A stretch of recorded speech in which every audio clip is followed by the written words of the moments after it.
One of the most important and vital scriptures we find in the Bible concerning prophecy can be found in Isaiah chapter 7, verse 14.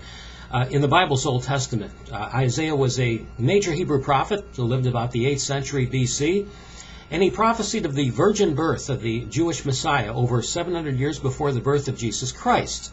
Isaiah chapter 7, verse 14.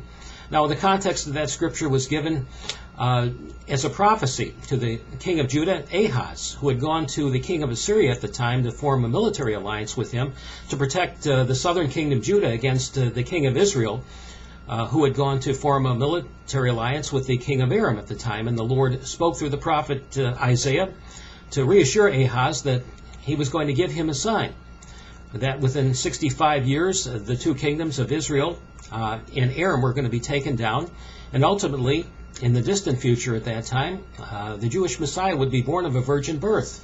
Now that would be the eternal sign that God was always going to protect the Jewish nation of Israel against her enemies forevermore.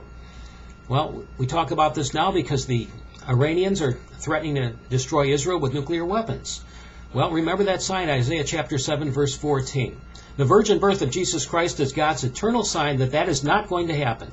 No matter what the Iranians threaten to do against Israel, they are going to be thwarted by the God of Israel. He is not going to permit the Jewish nation to be destroyed. And whoever raises their hand against Israel is going to be stopped.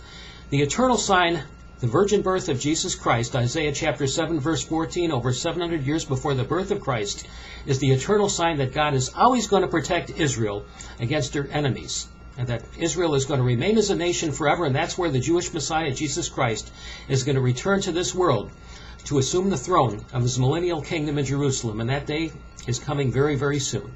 Thank you, and God bless.